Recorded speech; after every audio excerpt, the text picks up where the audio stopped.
bien, hay buenos proyectos. Sí, también estuvimos hablando del mes de octubre, donde vamos a realizar otra vez la conferencia de liderazgo que tuvimos el año pasado.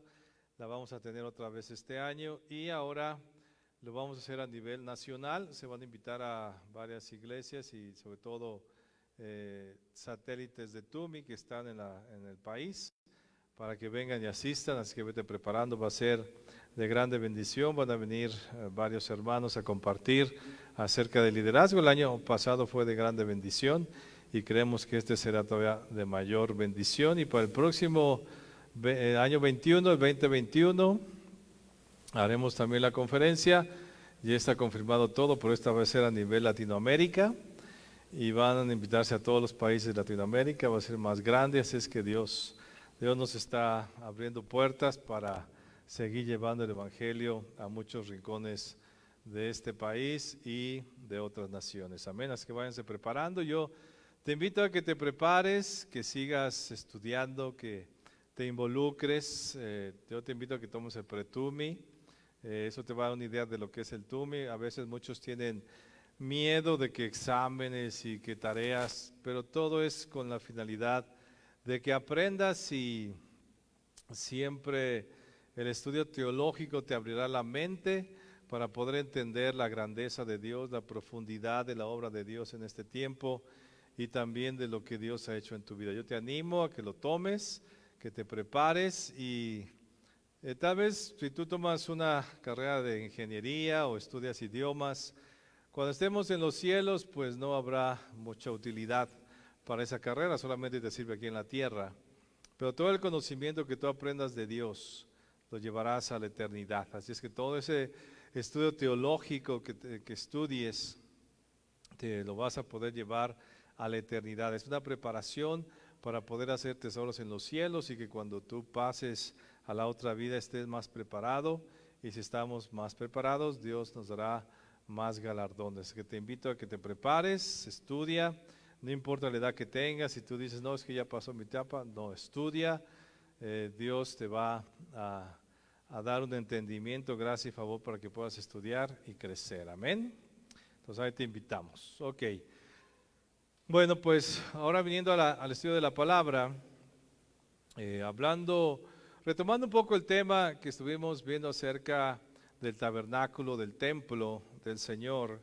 Veíamos a principios del mes pasado, te explicaba todo lo que los símbolos de lo que es el templo, lo que significaba el trabajo espiritual que realizaba el sacerdote o los sacerdotes para santificar al pueblo y ser la comunión entre ese pueblo y Dios en esa majestuosidad de la grandeza de Dios. Yo quisiera que hoy tomáramos el tema otra vez y quiero que vayamos a Apocalipsis capítulo 1, verso 5. Y en este tema de hoy vamos a empezar a ver lo que es el sacerdocio. Yo te decía en ese estudio que nosotros venimos a ser sacerdotes, somos elegidos. La posición sacerdotal, cuando Dios elige a su pueblo, Dios forma a su pueblo, elige a Abraham, pasa toda esta historia que tú tal vez ya la conoces. Cuando Dios ya lo saca de Egipto, Él empieza la división de funciones a las 12 tribus de Israel y escoge una en especial, que son los levitas. A ellos los escoge para ser ministradores de su casa, para que sean administradores o servidores en su templo. Todos los demás les da tierra, les dice tú lo vas a repartir, les dice a Moisés, después le dice a Josué, pero a esto no les vas a dar nada, porque yo soy su herencia, y ellos me van a estar sirviendo a mí, y ellos van a estar haciendo un trabajo muy especial para mí en mi casa. Entonces Apocalipsis 1:5 nos recuerda y nos afirma que nosotros ahora como creyentes también hemos sido elegidos para ser sacerdotes, para ser esos intermediarios entre los hombres y Dios en su casa. Y ve lo que dice Apocalipsis capítulo 1, verso 5, y de Jesucristo, el testigo fiel, el primogénito de los muertos y el soberano de los reyes de la tierra, al que nos amó y nos lavó de nuestros pecados con su sangre y nos hizo reyes y sacerdotes para Dios su Padre. A Él sea la gloria, el imperio por los siglos de los siglos. Amén. Entonces nosotros ahora somos esos sacerdotes. Tenemos una función. Dios nos escogió y nos llamó y nos trajo a su casa. Y ahora nos trae a la iglesia para que nosotros fungamos y funcionemos como sacerdotes. Si tú te das cuenta de lo que te explicaba hace un mes, la actividad sacerdotal era muy importante. Era importante lo que sea Judá, lo que sea Benjamín, lo que sean las otras tribus, pero el énfasis que se da al ministerio sacerdotal es muy importante, porque eran los que iban a servir en el templo de Dios que Dios había escogido para habitar, para tener comunión con su pueblo escogido. Y con toda esa majestuosidad que veíamos del oro, la plata, el bronce, todas estas cosas que había en el templo, los sacerdotes con vestimentas especiales, con una vestimenta gloriosa, ellos fungían en una función de venir a ser esos comunicadores o llevar al pueblo a la presencia de Dios, a esa majestuosa presencia de Dios, a esa comunión que el ser humano había perdido porque Adán y Eva fueron expulsados del huerto. Ahora Dios permitía otra vez que el hombre se acercara a Él, pero no tan fácilmente. Había toda una serie de requisitos y es impresionante. Tú lees Levíticos y Números y Deuteronomios y ves todas las reglas y todas las cosas que había detrás de todos estos sacrificios y rituales que simbolizaban la grandeza de Dios. Dios le quería recordar al pueblo que Dios no era cualquiera. No era el amigo que te ibas a visitar a su casa, hoy ya llegué, me regalas un vaso de agua. O no era el papá que vas después de que te casas, si llegas con tu papá, mamá, mira, tengo problemas, y te sientas en la sala y haces lo que quieras. Dice, no, o sea, yo soy alguien especial.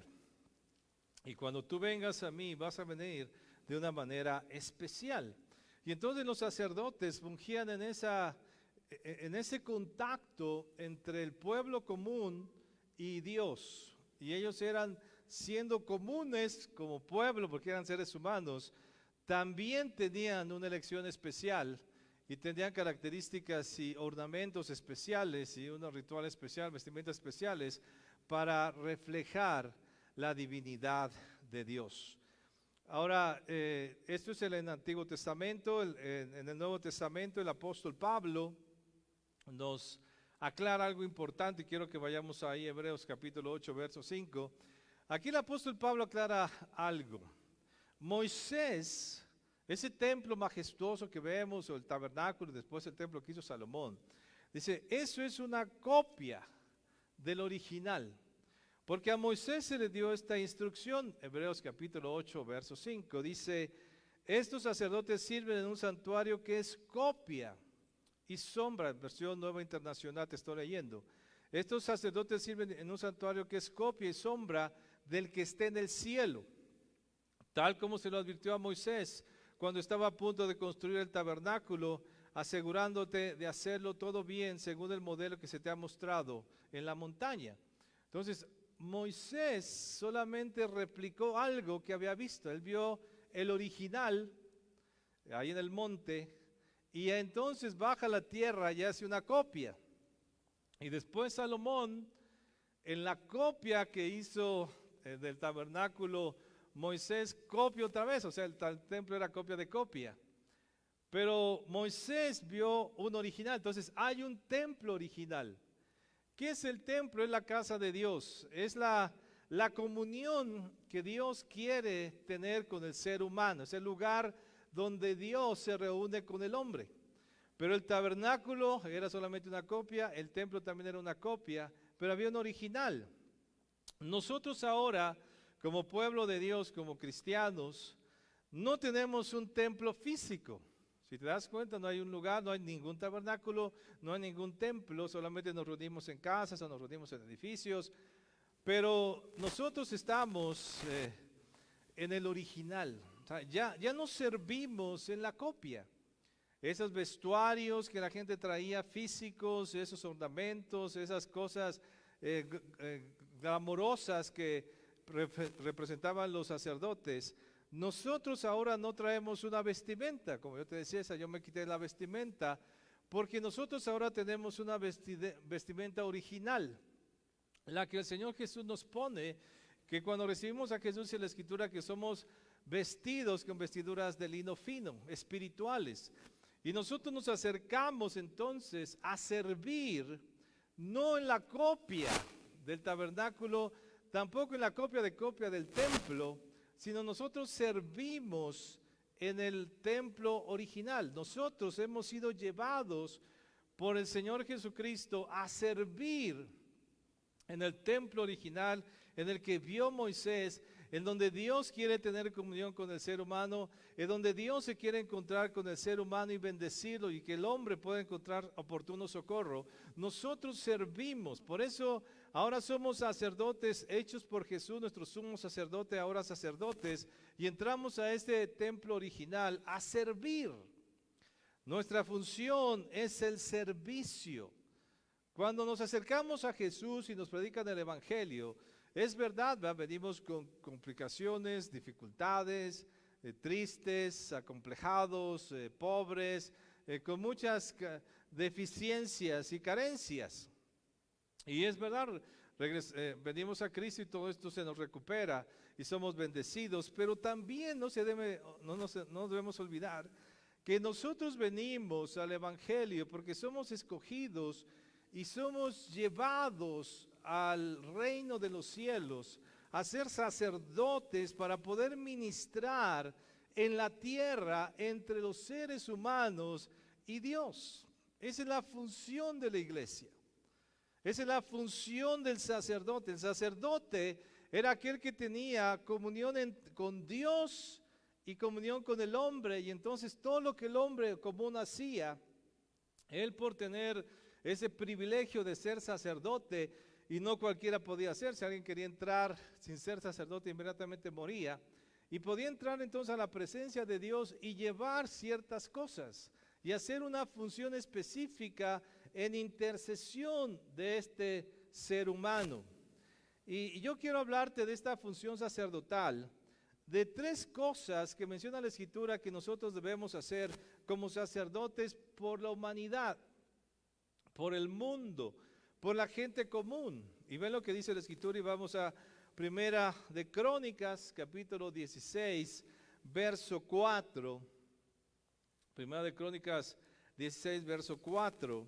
Y aquí hay tres cosas, hay muchas funciones que el sacerdote hace, pero quiero enfatizar esta mañana tres funciones que el sacerdote tiene en el templo original de Dios.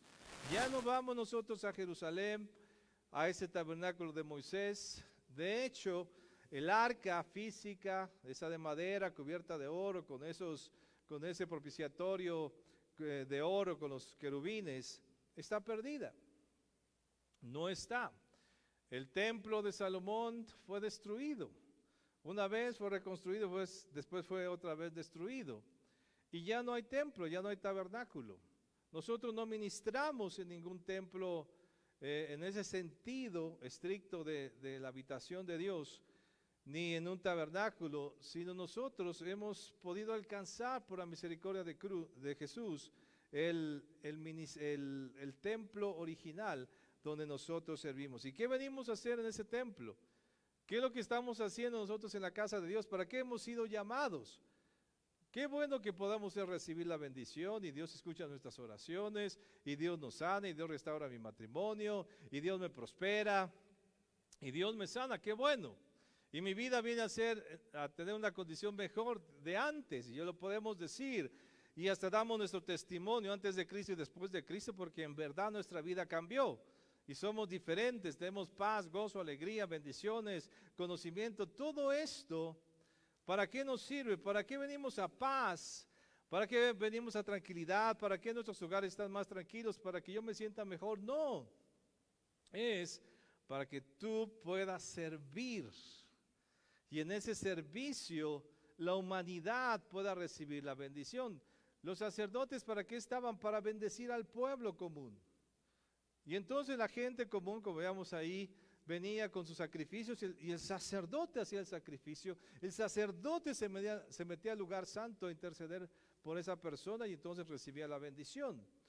¿Qué hacemos nosotros? ¿Cuál es nuestra función dentro del templo original de Dios? Ve lo que dice Primera de Crónicas 16:4.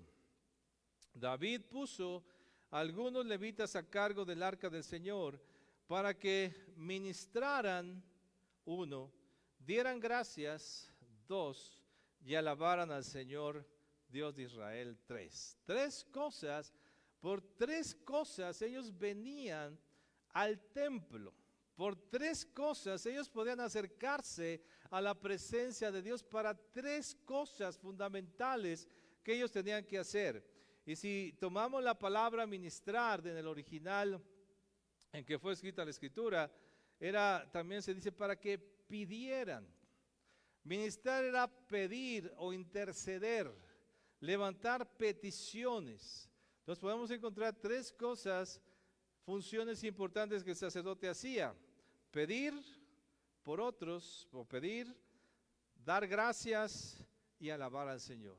Estas tres cosas tenían que hacer, eran las funciones del sacerdote. Entonces, si miramos nuestra función de pedir, nosotros ahora, el sacerdote hace peticiones, era el que intercedía y venía ante Dios. Mira, Dios, por favor, ten misericordia de este. Acaba de pecar, es un pecador, ha hecho cosas indebidas, los cielos están cerrados, no le produce nada a la tierra, está en pobreza, por favor, ten misericordia, perdónale su pecado. Mira, aquí voy a hacer un sacrificio, voy a abrir este animal, voy a derramar la sangre, voy a sacarle todos los intestinos y todo lo voy a quemar para que veas que él está arrepentido. Y dice la escritura que sin derramamiento de sangre no hay remisión de pecados. Entonces, al derramarse esa sangre, entonces el sacerdote la rociaba en el altar y encontraban el perdón esas personas. Y entonces Dios contestaba la petición de esa persona y después lo hacían también anualmente por todo el pueblo. Entonces, ese es pedir. A veces nosotros cuando nos acercamos a Dios, somos egoístas y solamente pedimos para nosotros. Y sí hacemos esa función sacerdotal, pero solamente en mi beneficio. Y acuérdate, el sacerdote, el sumo sacerdote, tenía que primero pedir por él. Y está bien que pidamos por nosotros. Tenía que pedir para poder perdonar sus pecados y entonces después podía perdonar al pueblo, interceder por el pueblo. Bueno, nosotros también pedimos a Dios cosas, pero no nos quedemos solamente en pedir. Mira, la función de pedir es importante para nosotros los discípulos de Cristo, que ya ahora somos sacerdotes. Y ve lo que dice Juan capítulo 16, verso 23. Y aquí el Señor Jesús les dice algo a los discípulos, algo muy importante que nosotros hacemos, y eso impacta nuestras vidas e impacta la vida de las demás personas que nos rodean. Y es algo que tenemos esa facultad para hacerlo. El Señor Jesús nos está dando esa facultad. Y vean lo que dice Juan capítulo 16, verso 23. En aquel día no me preguntaréis nada. De cierto os digo que todo cuando pidiereis al Padre en mi nombre os lo dará.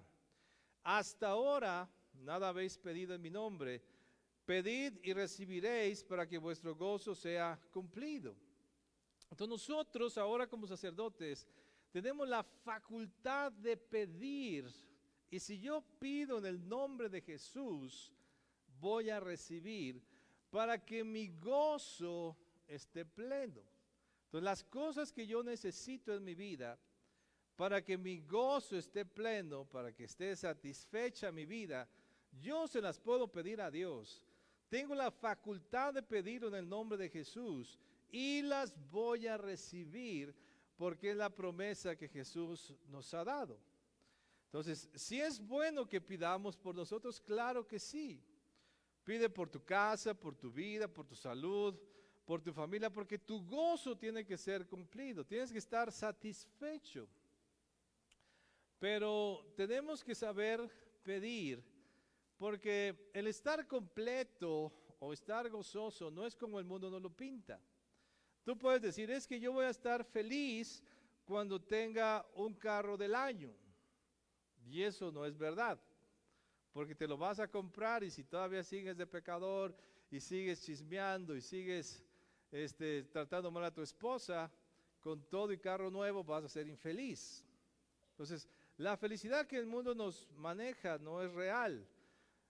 Las cosas que el mundo nos dice que debemos tener para ser plenos no son reales. Dios nos dice que sí debemos tener. Por eso el apóstol Santiago nos dice en la Escritura, pedís y no recibís, porque pedís mal para gastar en vuestros deleites. O sea, yo no debo pedir en mis deleites. Yo debo pedir en la voluntad de Dios y en lo que yo requiero. ¿Que es malo que pida salud? Pues no, necesita estar sano hasta para poder servir a Dios. ¿Es malo que pidas prosperidad? Claro que no, necesitas pagar tu luz, tu renta, pagar todas las cosas que necesitas pagar para que entonces estés pleno. ¿Es malo que pidas por tu esposo? Claro que no, por tus hijos. O sea, tú vas a pedir cosas que necesitas en tu vida para tener plenitud, pero no egoístamente, ¿verdad?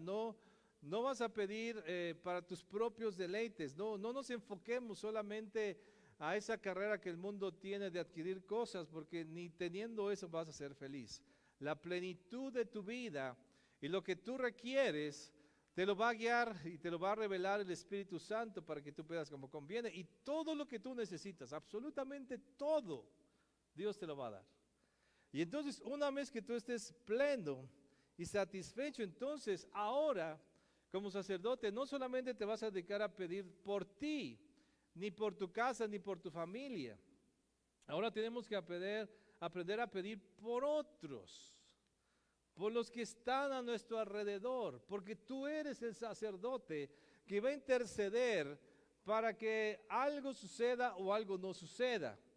La Escritura dice también que el Señor Jesús, fíjense, ¿a qué grado es esto de pedir y qué autoridad tenemos? Que ese es un pasaje muy profundo, no te lo puedo explicar ahorita, pero es muy profundo. Cuando el Señor Jesús dice, a quienes remitieren los pecados les son remitidos, y a quienes se los retuvieren les son retenidos. O sea, mi autoridad es tan alta que yo puedo decir, a este perdónale el pecado y a este no se lo perdones. Que claro, no lo voy a hacer egoístamente, pero imagínate hasta dónde llega nuestra autoridad, que puedo detener los pecados de alguien o pedir que se limpien.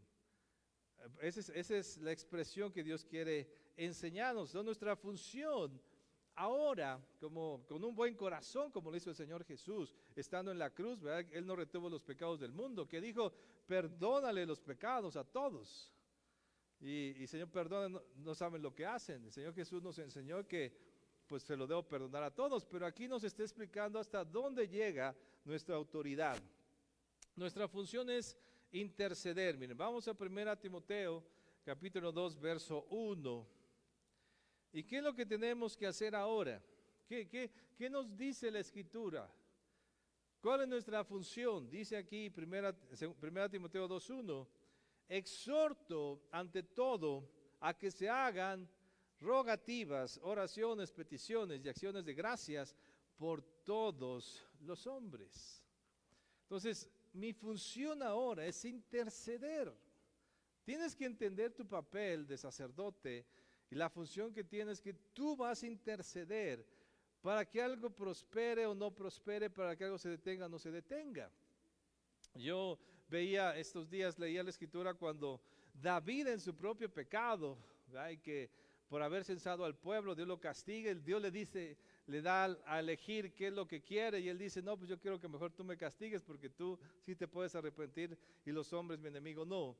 Dice que en el momento que él vio la destrucción, que vio el ángel de Dios destruyendo al pueblo, dice que en ese momento levantó la oración David, y siendo que había pecado y había pasado todo esto, levantó la oración y dijo, Señor, ellos no tuvieron la culpa, la tuve yo. Detén por favor el castigo. Y Dios detiene el castigo. La intercesión. Nuestra función es bendecir al hombre. ¿Qué le dijo Dios a Abraham? En ti serán benditas todas las naciones de la tierra. Nosotros somos bendición en esta tierra. Lo que tú intercedas, lo que tú pidas por otros, Dios lo va a escuchar. A ellos no, porque no son sacerdotes, pero a ti sí. Por ejemplo, con esto del coronavirus, yo veo mucha gente y hay cristianos muy enjuiciosos, muy duros en su corazón y dicen, sí, ya llegaron las plagas y se va a acabar el mundo, ¿no? Aguántense todos. Y así veo algunos memes. Ya llegaron las pestes, ya prepárense. ¿Cuál es la función del sacerdote? Imagínate que el otro venía todo destruido, lleno de pecado y que el sacerdote dijera, no, bueno, pues ya estás perdido, ya para qué traes el sacrificio, ya vete. Estás lleno de pecado. Él no podía decir eso. ¿Qué hacía el sacerdote? No importaba el pecado que haya hecho. Él tenía que tomar el animal y destazarlo. E ir a la presencia de Dios y decirle, Señor, perdónalo. ¿Cuál es nuestra función aquí con esto del coronavirus o cualquier plaga? Sí, Señor, que se mueran todos los mexicanos con el coronavirus. Los pecadores que se mueran, no. Porque Dios está por los pecadores. Si no, ¿a quién le vamos a predicar el evangelio? ¿Va? Si se van a morir todos los pecadores aquí en México. ¿Cuál es nuestra función, Señor? Detén este virus. Ten misericordia de México. Es cierto, México ha pecado, ha hecho lo malo, es un país idólatra, pero tú eres un Dios misericordioso. Entonces el sacerdote es lo que hace. Intercede y justifica y pide para que Dios no desate su ira sobre alguien y lo perdone. Eso era lo que hacía, eso es lo que hizo Jesús. Eso es lo que nosotros tenemos que hacer. No, ¿cuántas veces sucede? Y yo veo, porque he escuchado a muchos cristianos a lo largo de mi vida cristiana. Al vecino que siempre le pone el carro enfrente al cristiano, no se enferma. ¿Qué dice el otro? Juicio de Dios, qué bueno, por andarme poniendo el carro ahí. Y lo piensan, dicen, no, pero ¿cómo? O sea, ¿cómo crees que alguien le va a dar una enfermedad nada más porque te puso el carro enfrente? No. Tú tienes que orar para que Dios lo perdone. Al jefe que te trata mal, lo despidimos, qué bueno, se lo merecía. Ahora que se quede sin dinero. Entonces, no estás siendo sacerdote, estás siendo juez. Y la Escritura dice que en esta tierra nadie es juez más que Dios, o los jueces naturales, ¿verdad? Que tienen todo el derecho de hacer juicio. Pero nosotros, nuestra función es justificar, interceder, intercedamos siempre. Cuando un pecador venga, cuando alguien esté mal, no lo enjuicies, se lo merece, es un pecador, que se muera, que le caiga. ¿Qué hicieron los discípulos? Que caiga fuego del cielo, Señor Jesús, sobre estos. Dices, no entienden ustedes. Yo no vine a traer juicio, yo vine a traer misericordia. Y estamos en el tiempo de la misericordia de Dios y nosotros, los sacerdotes, vamos a interceder por misericordia. Tú intercedes por misericordia. Tú tienes que tener un corazón misericordioso. Eso lo tenía que tener el sacerdote, si no, ¿cómo iba a interceder por alguien? El Señor Jesús tiene el corazón más tierno y dulce, justificándonos. Cuando vino esa adúltera y la cacharon en plena acción, que dice, yo no te condeno, yo podía condenarte, pero yo no te condeno, ve y no peques más. Esa siempre fue la actitud. ¿Qué le dice a Judas? Después de acabarlo de traicionar, amigo, con un beso me entregas. Esa es la misericordia. El sacerdote debe ser misericordioso. ¿Qué le dice una vez a Moisés a Aarón? Cuando Dios estaba teniendo un gran juicio sobre el pueblo porque habían pecado, porque le habían fallado a Dios. ¿Qué le dice Moisés? Corre, ponte entre el altar, entre el tabernáculo y el pueblo para que cese la mortandad. El mismo Moisés no quería que el pueblo se muriera y eso que cada rato lo querían matar. Ese era un hombre con misericordia. Los cristianos debemos ser gente con misericordia. ¿Por qué? Porque hemos recibido misericordia. Tú has recibido misericordia de parte de Dios.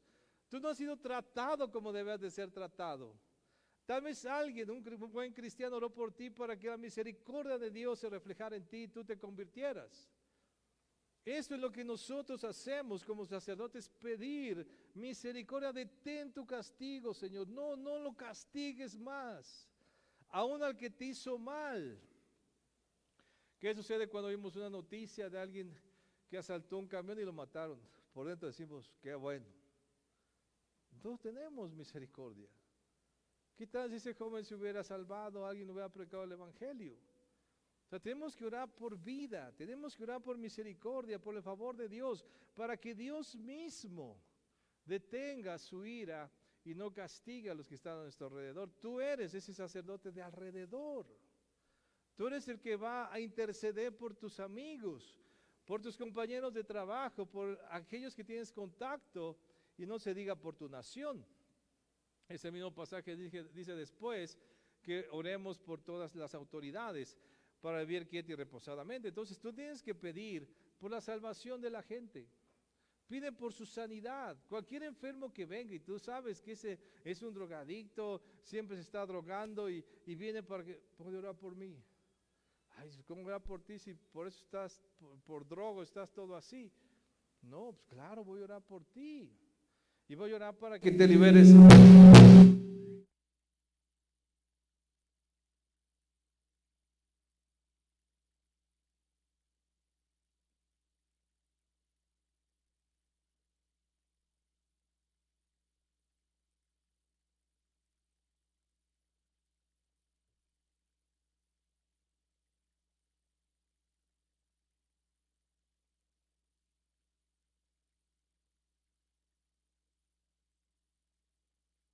Cualquier ser humano haya hecho lo que haya hecho, merece ser salvado por Cristo. Cualquiera, así mató a 50 personas. Pero ¿cómo? Dios es misericordioso. Porque estamos hablando de su salvación eterna, ni siquiera de una cárcel, ni siquiera de una cadena perpetua, estás hablando de una cadena eterna. Y puede ser salvado por Cristo. Tenemos que tener esa función. Cuando tú ores, cuando tú intercedas, intercede con ese corazón. Señor, ten misericordia, aún de mi enemigo. Me dice del trabajo que me hace la vida de cuadritos, es que está amargado el pobre. Lo abandonaron cuando era niño. No ha tenido amor, que tu amor lo llene, que tu amor lo inunde, que la salvación venga a su vida y pueda tener gozo. Esa es la calidad de oración que debemos hacer como sacerdotes. Perdónale. Que te robaron dinero, me hace, perdónalo. Ah, me robó, pues que se le maldiga ese dinero. No, bendícelo, que le prospere ese dinero. Que se le multiplique, es más, que se haga más rico que yo. ¿Verdad que es difícil ese tipo de oraciones?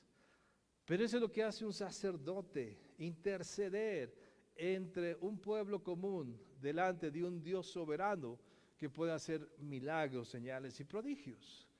Pedir, a eso se dedicaba el sacerdote.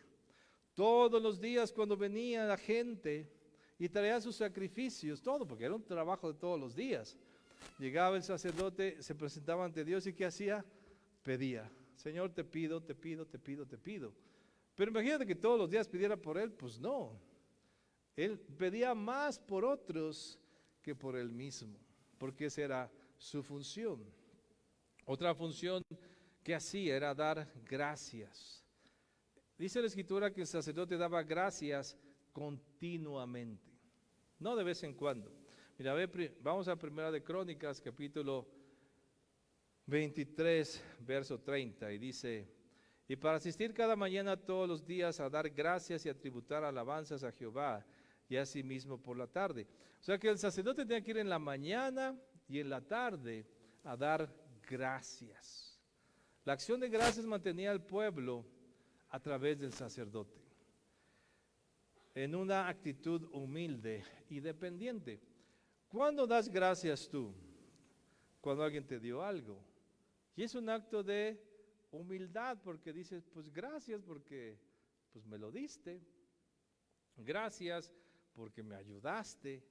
O sea, si tú te das cuenta, dar gracias es una actitud de humildad y de una dependencia de Dios. Cuando tú le agradeces a Dios por lo que Él te da, estás reconociendo que todo lo que tú tienes, Él te lo ha dado. Porque cuando a alguien le das gracias, es porque te ayudó y no lo merecías y no le pagaste. Simplemente te ayudó, te dio algo que tú no compraste. ¿Qué dice la Escritura? Cuando alguien recibe un salario no llega a la fin de quincena y le dice el jefe, gracias jefe, no, pues, usted me debe de pagar porque yo trabajé. No se toma en favor. Entonces, cuando tú das gracias, sí te das cuenta que alguien te lo dio. Cuando tú tienes un corazón agradecido con Dios, estás constantemente reconociendo que todo lo que tú tienes, Dios te lo dio. Que Él te lo dio, la misma vida. Gracias Señor, yo veo a veces, ¿verdad? Que gracias Señor que pude despertar. Pues es cierto, ¿por qué pudiste despertar? Porque Dios te dio la vida. No porque tú decidiste vivir, es porque Dios te dio la vida. Dios te da todo cuanto tú tienes. El pueblo a través del sacerdote era bendecido porque el sacerdote se ponía y decía, Señor, gracias por ser el pueblo elegido. Gracias porque nos liberaste de Egipto. Gracias porque estamos aquí vivos. Y todo el tiempo estaba dando gracias por todas las bendiciones, por la tierra que nos diste, por la bendición que tenemos aquí, por la cosecha que nos has dado. Todo el tiempo el sacerdote estaba dando gracias. Pero la gratitud debe ser una expresión espontánea por un favor recibido. Es espontáneo, no debemos obligarte. No como los niños, ¿verdad? Cuando llega alguien y les da un dulce y el niño se lo chupa, ¿no? Nada más. ¿Y qué le dice a la mamá? ¿Cómo se dice, hijo? Ah, gracias. Y se sigue chupando el dulce. ¿Lo dijo con interés? Pues no, ¿verdad? Con ningún interés dijo gracias. Dios no quiere que nosotros que tú des gracias porque te decimos, a ver hermanos, dale gracias a Dios por esta vida. Gracias Señor.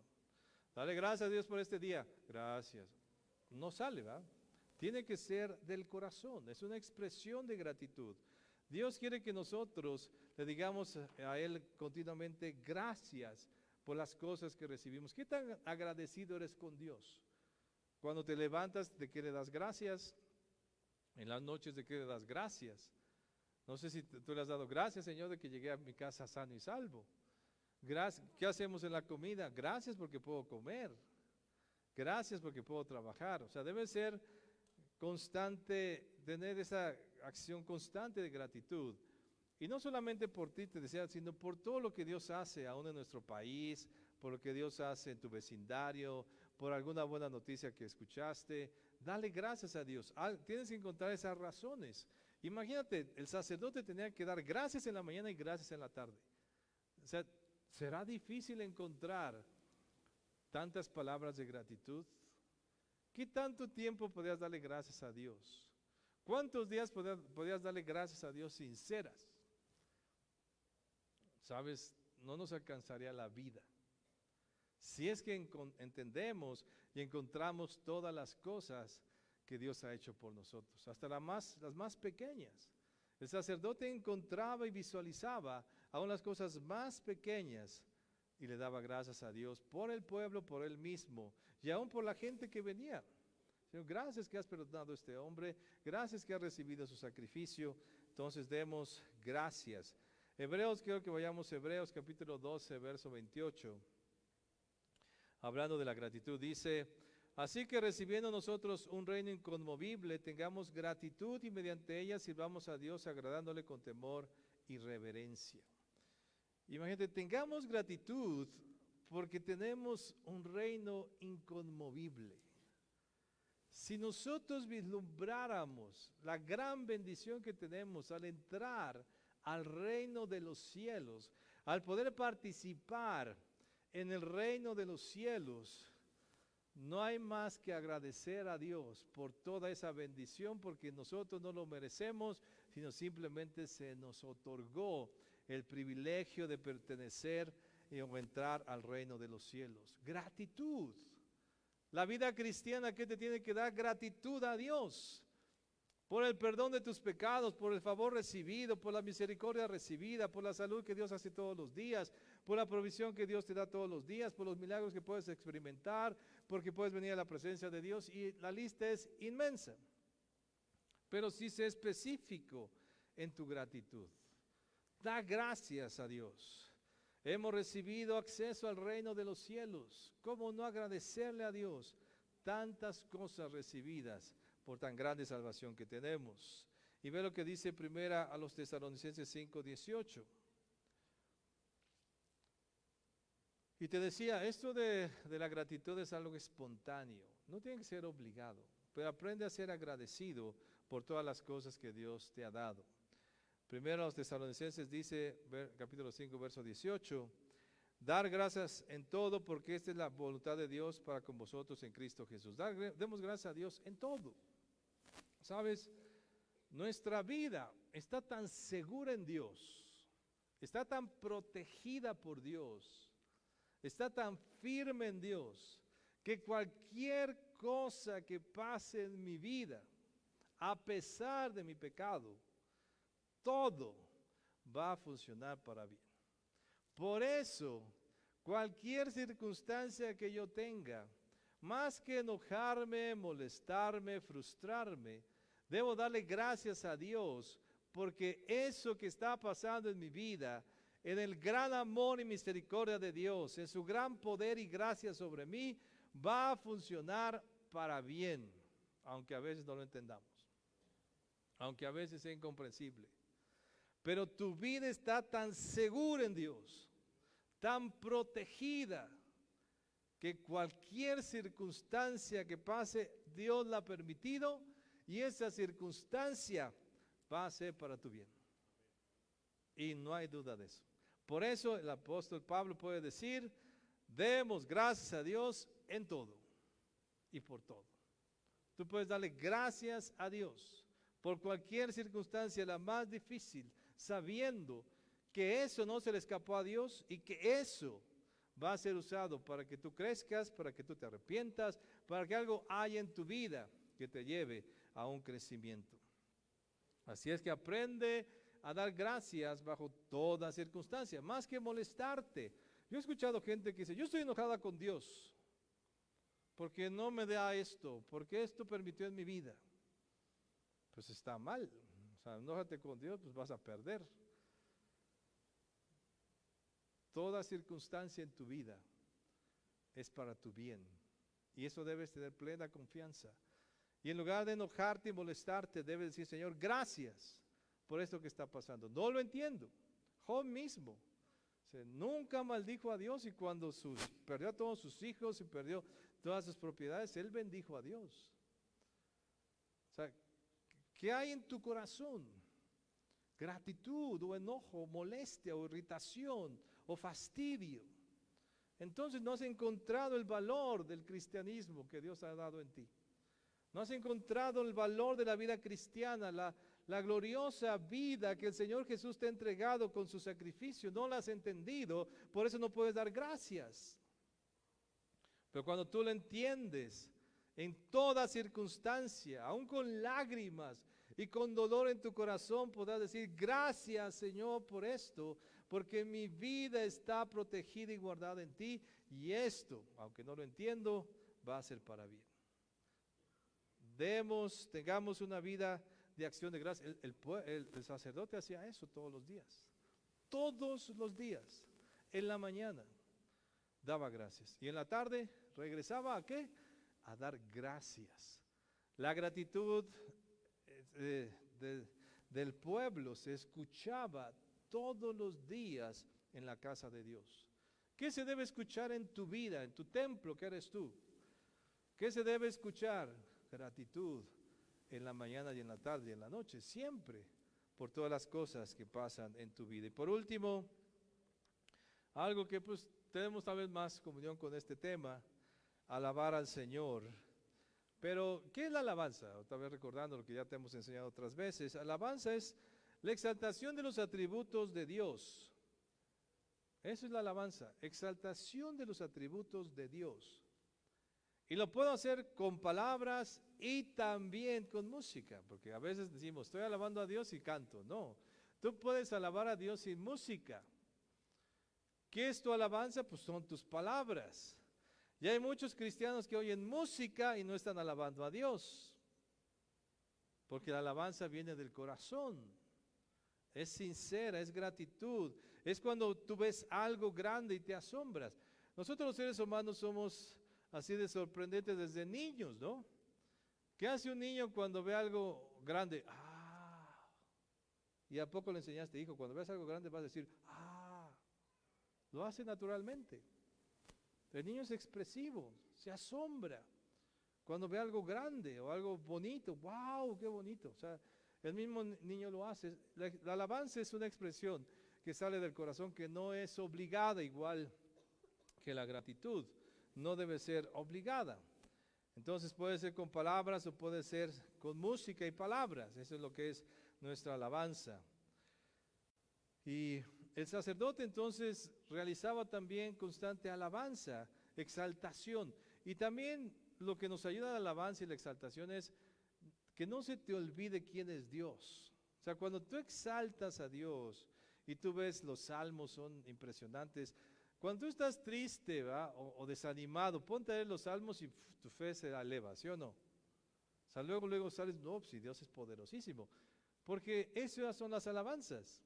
O sea, lo que escribió David y los salmistas fue expresiones de quién es Dios. Entonces, cuando tú lees esas descripciones gloriosas del poder, del señorío, de la creación, de la majestuosidad, de la autoridad de Dios, tu corazón crece en fe. Entonces, un corazón que está alabando constantemente a Dios, mantiene su fe y aún la engrandece en Dios.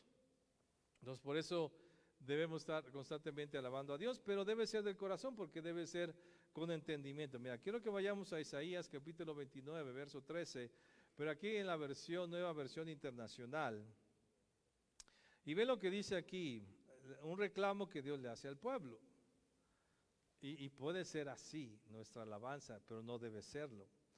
Dice Isaías 29:13, este pueblo me alaba con la boca y me honra con los labios. O sea, si alababan, abrían su boca y daban expresiones de alabanza. Dice, pero su corazón está lejos de mí.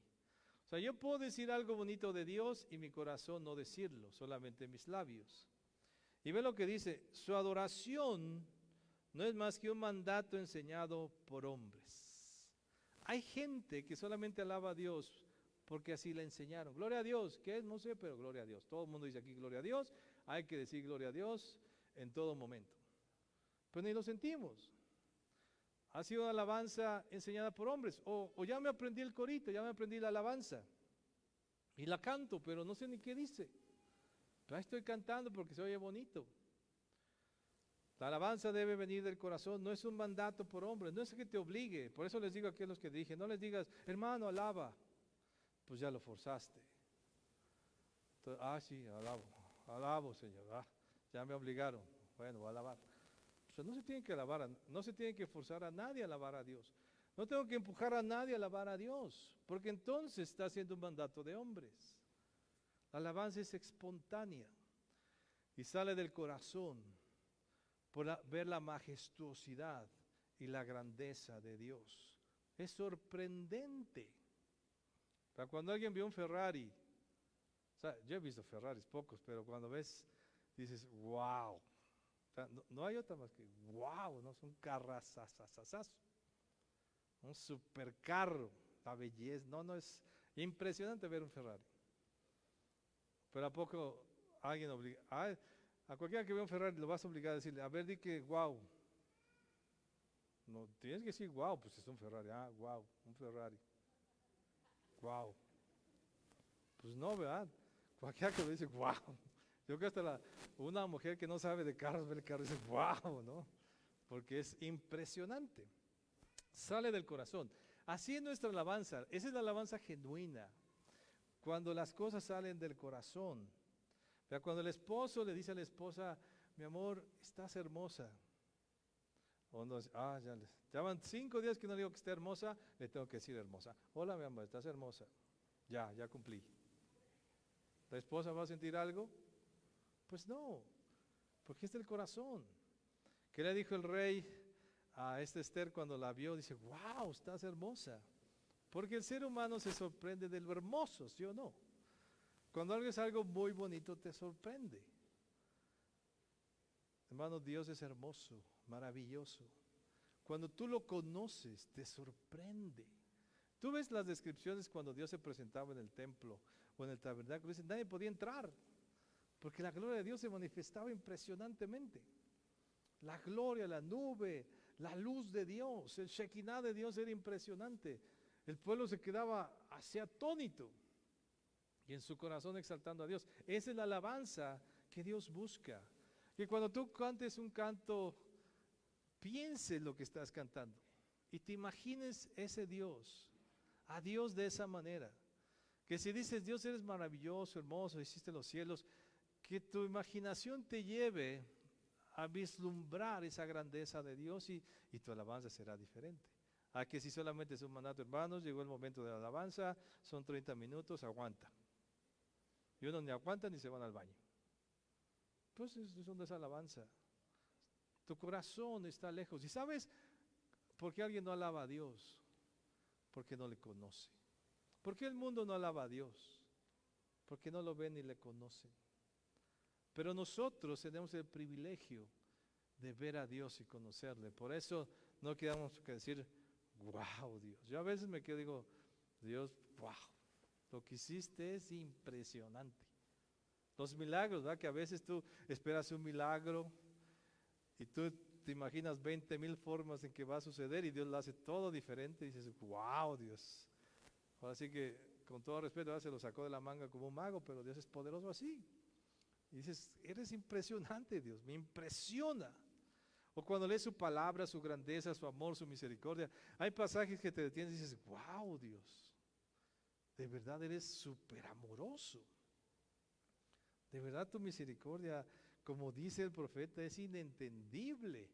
Porque ¿cómo que perdonaste eso? Y empezamos a alabar a Dios de nuestro corazón. Es espontánea, pero tienes que conocerlo. Y para conocerlo, tienes que intimar con Él. El sacerdote intimaba con Dios. El sacerdote, imagínate, dice la escritura, ¿verdad? Que los mismos discípulos cuando fueron al templo, dijeron, wow, ¿no? El templo de Salomón. Dijeron, wow. Y Jesús dice, no, ese es poquito a lo que yo soy, ¿no? Pero los mismos discípulos se impresionaban. El sacerdote se impresionaba. Imagínate las vestiduras, el oro. Yo creo que entrar al lugar santo y al lugar santísimo era impresionante. Tanto oro por todos lados. Y físicamente era impresionante. Ahora, cuando Dios se manifestaba de repente, una luz. ¿Con qué podría describir la luz de Dios? O sea, ni los mejores LEDs de ahora podrían asemejarse a la presencia del Shekinah de Dios cuando ese lugar santísimo estaba oscuro y de repente se iluminaba por la presencia de Dios. Ese es nuestro Dios, sorprendente. Pero si te quieres sorprender de Dios, acércate a Él. Eres un sacerdote. Es tu función. Es tu trabajo. Para eso fuiste llamado. Y todos los días tú tienes que interceder por ti, sí, pero también por los que están a tu alrededor. Y todos los días tienes que tener acciones de gracias. Un corazón agradecido a Dios por todas las cosas que Él te da y las que pasan en tu vida, porque tu vida está segura en Él, y también por las que pasan en el mundo. Porque Dios tiene todo un plan. Y tercero, ser un alabador. Y no me refiero a que estés todo el día con tus audífonos, oyendo música cristiana. Eso no es alabanza. Alabanza está en el corazón, expresándole a Dios todo el día. Maravilloso eres tú, Señor, grande. Y ves el cielo y ves la tierra y oyes de un milagro, lees la Biblia, pasan todas las cosas y dices, wow. Y sabes, Dios nos sorprende cada día. Yo me paso la vida con el wow. Y llevo muchos años de cristiano, pero Dios me sigue sorprendiendo. Y leo la Biblia a veces y digo, wow. Para mí Dios es un Dios de wow, impresionante, gigantesco, que a veces cuando oro, hasta miedo me da. Hay veces que da miedo orar. Dice, Señor, es que eres tan grande y yo soy tan chiquito. Pero por la fe en Jesús es que me acerco. Pero eres un Dios maravilloso. Esas son las tres funciones que hacía un sacerdote. Y tú eres un sacerdote. Cumple tu función sacerdotal para que este mundo, la gente común, sea bendecida y tú seas el contacto entre Dios y este mundo de oscuridad. Eso es lo que somos nosotros, los evangelistas, los discípulos de Cristo, porque ahora todos somos sacerdotes. Ponte de pie y vamos a orar. Amén. Cierra tus ojos un momento. De verdad Dios te impresiona. ¿Quién es Dios? Es una respuesta que la Biblia nos dice, tal vez con palabras, pero la mejor manera de responderla es cuando tú conoces a Dios. Yo te invito a que cada día tengas más intimidad con Él. Que tu alabanza no sea forjada o forzada por hombres. Que no necesites solamente de cantos que alguien escribió para que tú alabes a Dios, sino que aprendas a tener un corazón agradecido a ese Dios maravilloso que te dio la vida. Y que en todos los días des gracias por ti, por tus hijos, por tu familia, por tus vecinos, por tu país. Hay gente que se pone a maldecir a nuestro país. No, tú dale gracias por este país, bendícelo. Que la gracia de Dios llene este país. Que la violencia termine. Esas son las cosas que podemos pedir. Pidamos, somos intercesores, pero no pidamos cosas malas. No seamos como los discípulos pidiendo juicio. Hay cristianos que se la pasan pidiendo juicio a los vecinos, a la gente, al inconverso, sí, que caiga fuego. No, que llegue la misericordia, que Dios los perdone, como hizo el Señor Jesús. Intercede por el favor de Dios para que esta tierra sea llena de la gloria de Dios. Tú eres un sacerdote. No eres el sacerdote como lo hice la vez pasada de ese tabernáculo, de ese templo. Tú eres el sacerdote del original, del lugar original. Tú eres ese sacerdote que se presenta ante la presencia, ante el lugar santísimo, el verdadero, para que el Dios soberano, por la sangre que Jesús derramó sobre ti, te reciba y acepte tus palabras y acepte tu oración, y entonces derrame su gracia y su misericordia. Dice la Escritura que ir a la presencia de Dios es no para juicio, sino para alcanzar el oportuno socorro. El sacerdote no venía al lugar santísimo para que el pueblo fuera condenado, juzgado y castigado. Era todo lo contrario. Era para que no fuera castigado, para que no fuera condenado, para que fuera perdonado. Y eso lo tenemos que seguir haciendo nosotros por nuestro mundo, por tu trabajo, por tus vecinos, por tus jefes, por tus parientes, por tu mismo esposo que te abandonó, por tus hijos que se han ido, por quien sea. El sacerdote viene a alcanzar oportuno socorro por aquel que esté intercediendo. Y nosotros estamos intercediendo por nosotros, por nuestra familia y por el mundo entero. Cumple tu función sacerdotal. Señor, gracias por tu pueblo. Ven, Espíritu Santo, que esta palabra llegue a lo más profundo de su corazón y puedan funcionar todos los días en estas tres cosas: pedirte en el nombre de Jesús, tener acción de gracia siempre en su boca y alabanza en su corazón y en sus bocas. En el nombre de Jesús, así sea. Amén y amén.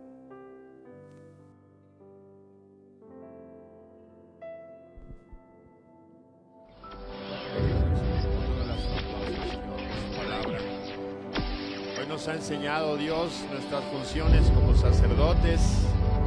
Si de pronto te preguntas qué es lo que tienes que